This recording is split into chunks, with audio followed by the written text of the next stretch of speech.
लाडनू क्षेत्र में बढ़ती सर्दी का असर अब राज्य के चिकित्सालय की ओपीडी पर साफ दिखाई देने लगा है। बीते एक सप्ताह से अस्पताल में वायरल सर्दी, जुकाम, खांसी और अन्य मौसमी बीमारियों के मरीजों की संख्या में लगातार बढ़ोतरी दर्ज की गई है। सोमवार को अस्पताल में आउटडोर मरीजों का आंकड़ा 1500 के पार पहुंच गया। बढ़ती भीड़ के चलते मरीजों को पर्ची के लिए घंटों लाइन में लगना पड़ रहा है, तो वहीं चिकित्सकों और स्टाफ पर अतिरिक्त कार्यभार भी बढ़ गया है। पीएमओ डॉक्टर भरत कसेरा ने बताया कि सर्दी के शुरुआती दौर में ही मरीजों की संख्या में तेजी से वृद्धि होने लगी है। ऐसे में एहतियात बरतना बेहद जरूरी है। उन्होंने कहा कि अस्पताल में पर्ची कटाने और टोकन लेने की प्रक्रिया को सुगम बनाने के लिए लोगों को आभा आईडी बनाने के लिए प्रेरित किया जा रहा है। आने वाले समय में संपूर्ण टोकन सिस्टम लागू किया जाएगा, जिससे मरीजों को कतार में नहीं लगना पड़ेगा और स्वास्थ्य सेवाओं का लाभ भी आसानी से मिल सकेगा।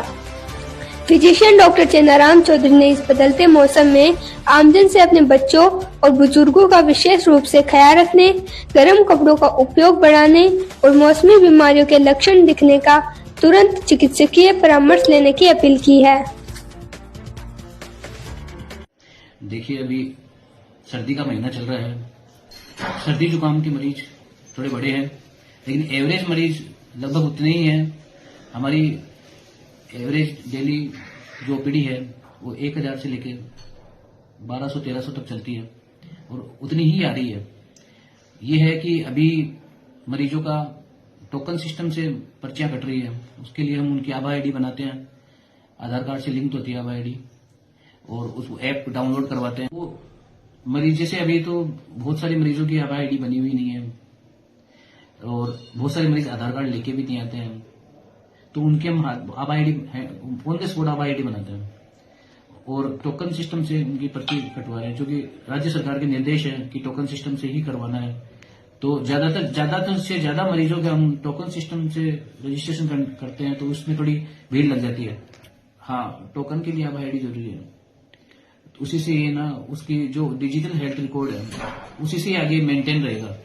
आभा आईडी इसलिए बहुत जरूरी है। तो एक बार होने के बाद एक मरीज को खाली एक बार करना है। ये एक बार करने के बाद उसके मोबाइल में जो आभा ऐप रहेगी, उसके बाद दोबारा आने पे खाली उसको क्यूआर कोड स्कैन करना है। स्कैन करते ही उसके पास टोकन नंबर जनरेट हो जाएगा और बिना लाइन लगाए उसे पर्ची मिलेगी। मतलब शुरुआत में खाली एक बार दिक्कत आएगी, उसके बाद में हमेशा के लिए उसको कभी लाइन में नहीं लगना पड़ेगा, बिना लाइन उसको पर्ची मिलेगी। ऐसा नहीं कि ऐप डाउनलोड करने के बाद घर जाके उसको डिलीट करते हैं, उसको हमेशा अपने मोबाइल ऐप में रखें जब भी उसको